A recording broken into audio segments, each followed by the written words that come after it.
والصلاة والسلام على سيدنا محمد وعلى آله وصحبه أجمعين. Bonjour à toutes et à toutes. Assalamu alaikum wa rahmatullahi ta'ala wa barakatuh. Avant de commencer, bien entendu, très important de remercier les organisateurs de cet événement qui est très très important. Au-delà de votre présence, mais de ses ambitions de donner une certaine dynamique à la finance islamique, non pas simplement au Maroc, mais à une grande partie de la région et du continent africain. Donc sincère remerciements aux organisateurs et surtout à toutes les personnes qui sont derrière, en fait, derrière les murs qu'on ne voit pas, mais qui se sont donné beaucoup de mal à la réussite et à l'organisation de cet événement. Alors, je m'appelle Boubker Ajdir, je travaille au sein de la société IFAS.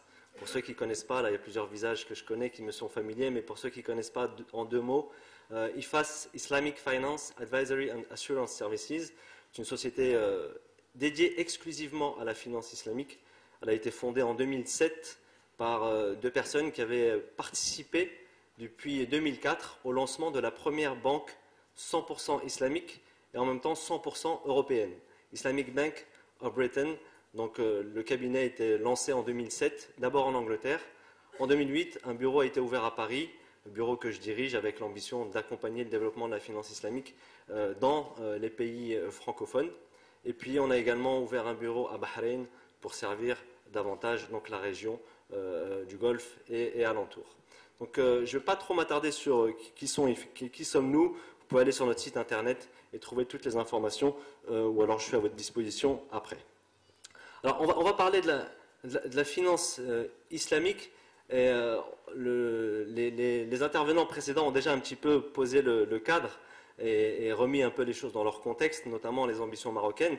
J'ai le plaisir d'animer et l'honneur surtout d'être avec justement les pionniers de la finance islamique continentale, avec, on va le voir, des expériences concrètes.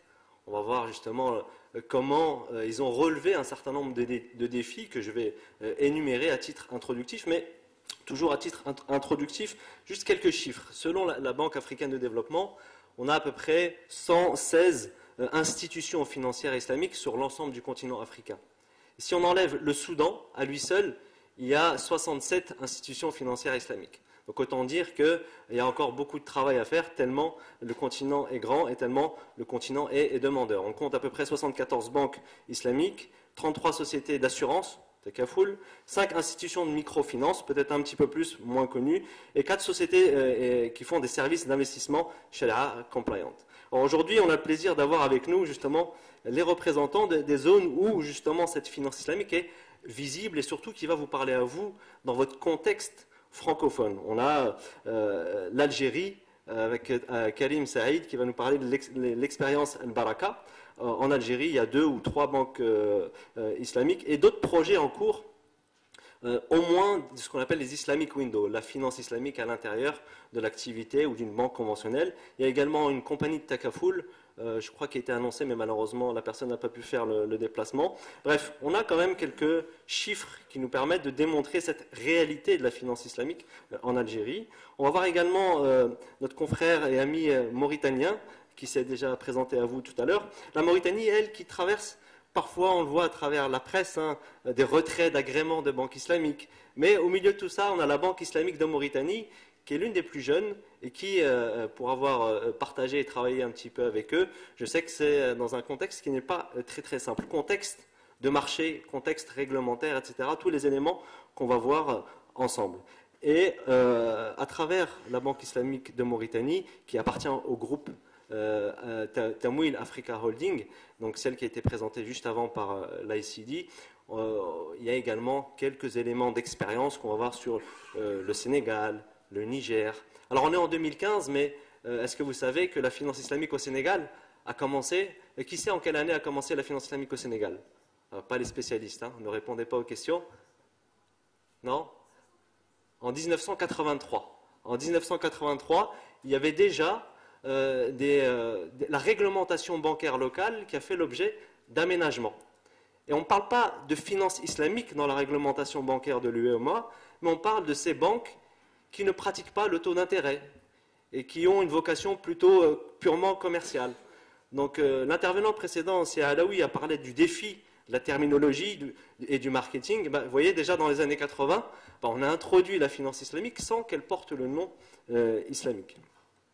Et puis on a un représentant d'une des plus célèbres, j'ai envie de dire, banques islamiques africaines, la fameuse banque Zeytouna, qui va nous parler justement comment la banque Zeytouna, dans un contexte de la Tunisie déjà très bancarisé, on compte, je crois, près de 20 banques islamiques en Tunisie pour un pays qui n'est pas très très grand finalement. Comment est-ce que la banque Zeytouna a pu s'intégrer dans ce paysage bancaire-là? Alors, en Tunisie, là, il y a un peu différent par rapport à l'Algérie et d'autres pays africains. Il y a quand même un marché boursier où il y a déjà quelques fonds islamiques. Il y a 3 banques islamiques, Al-Baraka qui était là depuis un certain temps, la BEST, c'est ça, qui fait plus de l'activité offshore, et puis on compte également quelques sociétés de takaful. Bon, voilà, juste quelques chiffres pour vous permettre d'avoir vraiment un tout petit panorama, mais contextualisé par rapport à notre besoin. Alors, la finance islamique en Afrique. J'aime beaucoup en fait le logo du Fafi qui représente un échiquier. Parce qu'effectivement, la finance islamique en Afrique, et pas seulement, est un véritable casse-tête. Et à travers cet échiquier, je trouve que c'est assez symbolique des défis qui attendent. À travers le pion qui représente, alors je ne sais pas qui a fait ce travail-là, mais en tout cas, ça m'a un petit peu inspiré tout à l'heure, je réfléchissais. Le pion qui représente la population africaine, le cheval, qui est la monture. Et là, j'ai envie de dire, le Maroc a un certain avantage déjà par rapport à d'autres, dans la mesure où les banques marocaines sont déjà installées dans ces pays africains, donc elles ont déjà la monture pour tous les investisseurs qui voudraient s'installer quelque part. On a la tour qui est le symbole de la solidité. On a besoin d'organisations multilatérales comme l'ICD. Il a parlé tout à l'heure de parapluie politique. On a besoin de ces acteurs qui sont là pour rassurer les investisseurs. Et puis il y a le fou. Le fou, alors, pour certains, investir en Afrique est synonyme de folie.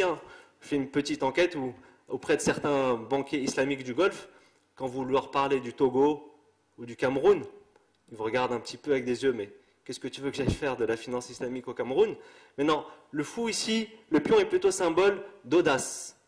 Et l'audace, on en a vraiment besoin pour la finance islamique en Afrique. Et puis il y a la reine, qui est un peu le symbole, je dirais, de l'autorité, de la réglementation, qui a cette souplesse et cette facilité un peu à aller dans tous les sens, etc. Donc il y a ce rôle justement de facilitateur et comment la finance islamique a besoin de l'implication de ces autorités-là. Alors on va voir justement comment les acteurs ont pu relever un certain nombre de défis.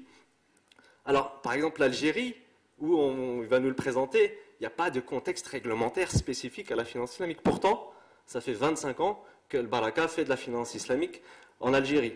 On va voir un petit peu comment ils ont pu faire cette gymnastique juridique, comment ils ont pu intégrer, comment ils ont pu faire le grand écart aux principes islamiques pour les faire rentrer dans un code réglementaire et juridique qui, a priori, par définition, ne l'était pas forcément. On va voir les défis de l'implémentation. À travers, juste en off, on parlait avec M. Ben Atman de la Banque islamique de Mauritanie. Il me disait que les banquiers concurrents, aujourd'hui, viennent nous prendre nos ressources humaines. Donc un vrai défi de trouver ces ressources humaines. Et puis également, je vous poserai des questions sur comment s'est passée cette rencontre avec le marché. La Banque islamique de Mauritanie, qui est là depuis quelques temps, alors on spécule beaucoup sur le risque de cannibalisation. Certains vous disent on a peur que, surtout dans les pays musulmans, que la clientèle musulmane fuit la banque conventionnelle pour aller vers la banque islamique. Alors, est-ce que la Banque islamique de Mauritanie a eu des files d'attente qui faisaient 100 mètres de long auprès de ces agences? On va le voir avec M. Ben Atman. Et puis aussi, quelque chose d'intéressant à essayer de creuser, comment vous avez géré, comment vous avez un peu relevé ce défi de la pédagogie avec la clientèle. On souligne souvent, et ça je pense que c'est particulier dans le contexte maghrébin, un peu le manque de connaissance du client par rapport à la finance islamique. Quand vous lui dites banque islamique, tout de suite il vous dit « Ah oui, ça m'intéresse, une banque à taux zéro », je dis tout de suite « Bismillah ». D'autres défis, notamment ceux de la gouvernance, sharia. Par exemple, on voit l'exemple de la zone UEMOA, donc toute l'Afrique francophone, Sénégal, Côte d'Ivoire, etc., etc. Il y a 8 pays qui ont réussi à harmoniser leur réglementation bancaire. Déjà, un sacré défi. Également une unité monétaire. Il y a également des projets pour essayer d'harmoniser la fiscalité. Mais une question qui se pose, arriveront-ils à harmoniser également la conformité à la charia, quand on connaît les différents courants, les différents mouvements? Alors effectivement, tout le monde est maliki, mais il y a plutôt ceux qui sont aussi de tendance un peu plus soufis, etc., etc. Pour avoir pratiqué un peu ces sujets-là avec les autorités sénégalaises et avec les autorités nigérianes, je peux vous dire qu'effectivement, ils sont malikis, mais ils n'ont pas du tout la même lecture de la pratique de l'islam, et alors en plus également de la finance islamique. Le défi de l'offre, comment positionner une offre bancaire islamique, et la fameuse question de la compétitivité par rapport à la banque conventionnelle. Alors c'est vrai que malheureusement la banque islamique souffre du fait qu'on l'appelle également banque. Donc forcément on a tendance à la comparer à la banque conventionnelle. Mais cette comparaison est-elle réellement et intellectuellement honnête? Parce que si effectivement un scooter et une voiture ont la même vocation, c'est-à-dire transporter des gens pour les emmener d'un point A à un point B, mais ils n'ont pas du tout le même moteur. Donc est-ce qu'on peut demander à l'un de faire exactement ce que l'autre est capable de faire? De la même manière, quand on vous dit « Tiens, la banque islamique a résisté à la crise », oui, mais c'est normal qu'elle résiste à la crise. Quand elle ne joue pas avec le feu, elle ne risque pas de se brûler. Donc on fait pas mal de fois ces comparaisons-là, mais sont-elles réellement, intellectuellement adaptées? Et puis après, bon, il y a d'autres questions, je ne vais pas m'attarder trop sur cette introduction, notamment la gestion de la liquidité. Voilà, les banques islamiques qu'on va voir ont du cash. Qu'est-ce qu'elles font maintenant avec ce cash? Tout le défi, justement, notamment pour les banques marocaines.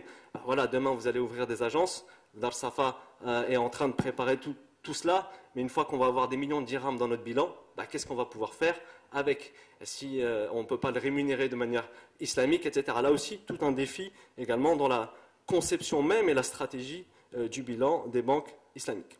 Et puis bon, voilà, je vais m'arrêter là, je ne vais pas trop m'attarder. Et donc, sans plus tarder, je vais donner la parole à M. Saïd Karim d'Al Baraka, donc la banque la plus ancienne. Il est de tradition de donner la primauté d'abord à nos chouyours, aux plus anciens. Donc, M. Karim, à vous la parole.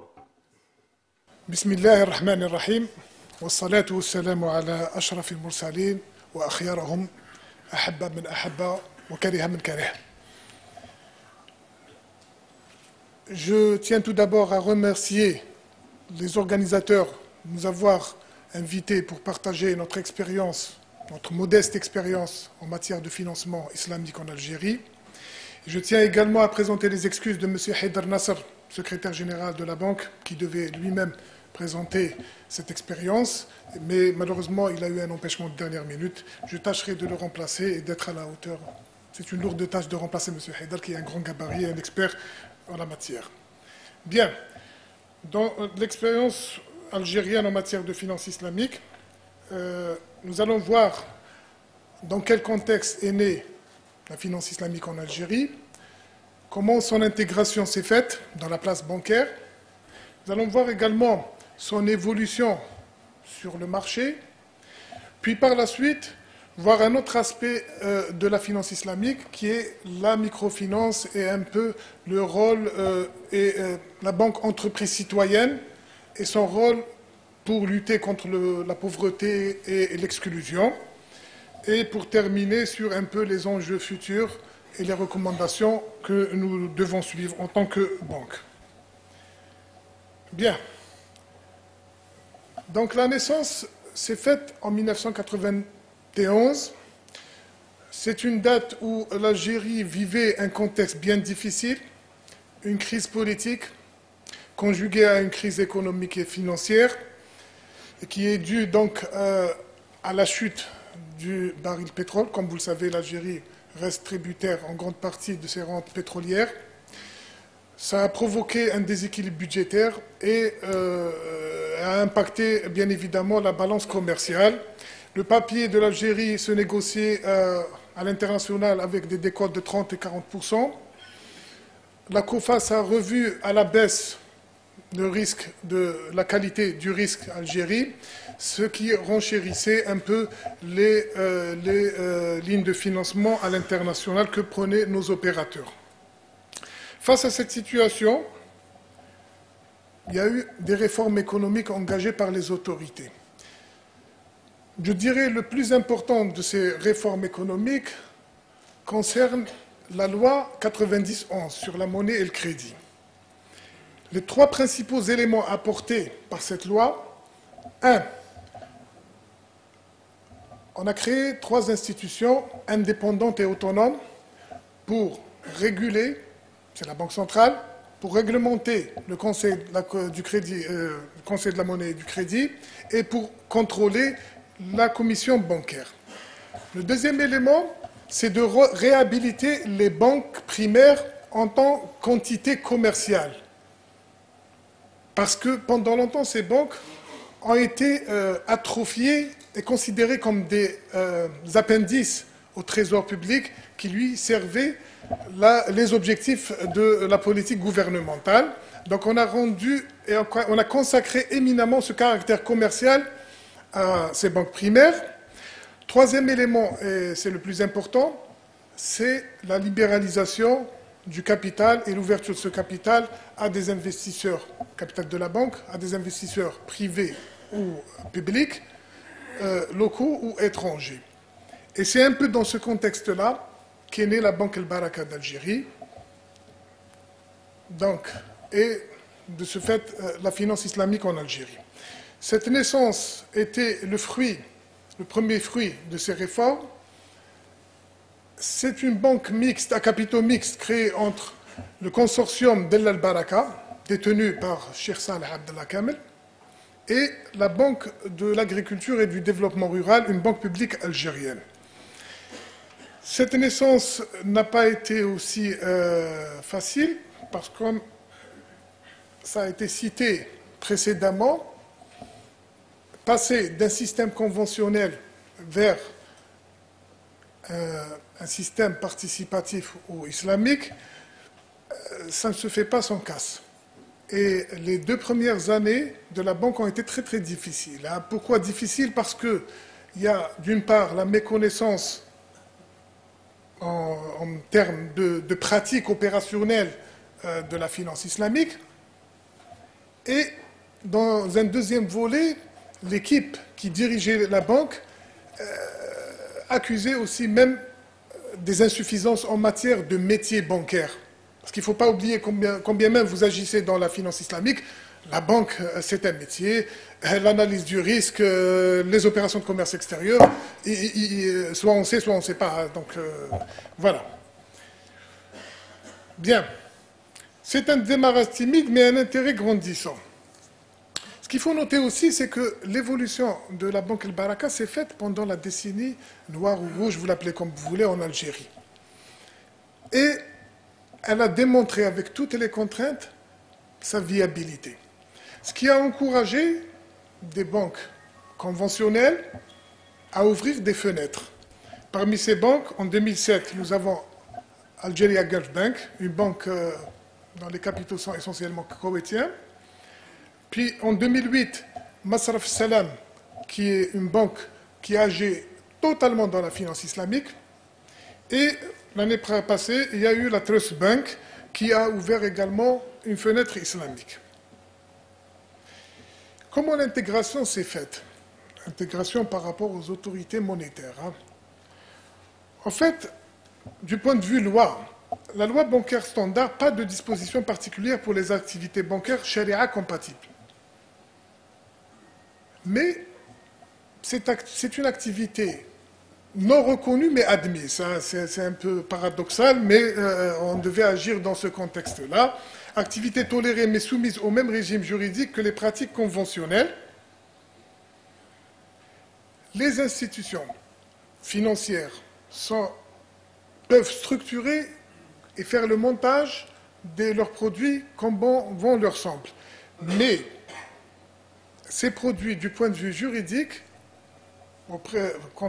par rapport aux autorités monétaires, sont considérés comme des opérations bancaires conventionnelles cette définition légale des opérations de banque ne correspond pas aux produits équivalents proposés par les banques islamiques. Oui. On va donner quelques exemples. Du point de vue légal, si vous prenez les dépôts rémunérés du point de vue conventionnel, en fait, ils sont considérés comme étant un emprunt par la banque et qui donne lieu à une rémunération en ne souciant pas des résultats qui viendraient derrière. Or que lorsque nous avons transmis les conditions de banque, nous avons prédéfini une répartition des profits et les profits ne sont distribués qu'au prorata des résultats obtenus. À travers l'avis de conformité du Conseil de la monnaie et du crédit, qui admet tacitement cette nouvelle façon de faire, même si la loi ne le prévoit pas. De même que pour les opérations de financement. Les financements, c'est un emprunt, c'est un prêt que donnent les banques avec une rémunération derrière, systématique. Donc c'est finalement une vente d'argent. Je prends le cas de la murabaha ou la musawama, qui est un contrat de vente à terme ou à tempérament et qui permet donc d'avoir une marge bénéficiaire derrière. Pour que cette opération soit licite, il faudrait que la banque soit le premier acheteur. Et pour ce faire, une facture libellée en son nom pour le compte du client est délivrée. Sauf que cette facture est traitée chez le client comme étant le premier acheteur, elle est comptabilisée et du point de vue fiscal, quand bien même elle vient au nom de la banque, elle est traitée comme étant une facture qui vient au nom du client. Et on est obligé du point de vue réglementaire de consigner cette opération comme étant une opération de crédit. Et ce qui justifie l'opération de vente, c'est un contrat de vente de murabah. Vous voyez donc un peu dans quel cadre nous évoluons. Quelques exemples de tolérance, conditions générales de banque spécifiques, modalités d'intervention sur le marché monétaire particulière, mécanisme de refinancement des crédits immobiliers adaptés, financement consortiaux aménagés. Enfin, toute la problématique, c'était comment d'assurer cet équilibre. Et bien tout simplement en respectant cet adage, rendre à César ce qui est à César et à Dieu ce qui est à Dieu.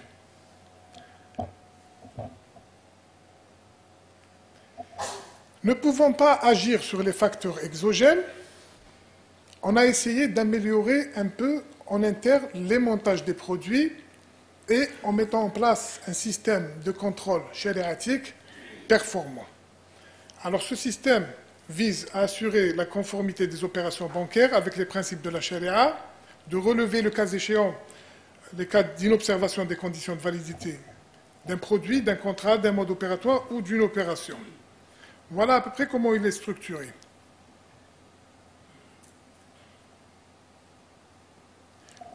Vous avez les structures opérationnelles, donc c'est les agences, ou ça peut être aussi les back-office, différents back-office. Au même titre que l'audit interne classique, nous avons un auditeur sharia en interne, qui lui rend compte à la direction générale, mais aussi à un comité sharia local, mais externe.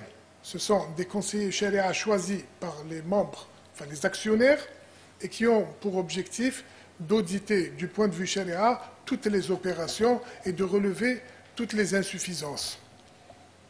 Lequel comité est structuré par un comité sharia central au niveau du groupe. Maintenant, sur le marché, comment l'évolution s'est faite? À la création de la Banque El Baraka d'Algérie, la question se posait, fallait-il concurrencer ces grandes banques mastodontes? Il était clair qu'on ne pouvait pas faire face aux banques publiques qui, au demeurant, restent toujours les plus importantes sur le marché algérien. Ou fallait-il choisir une autre voie? Eh bien, on est venu comme étant une banque complémentaire, avec une offre différenciée, mais également une qualité de service différente. Là, on profitait,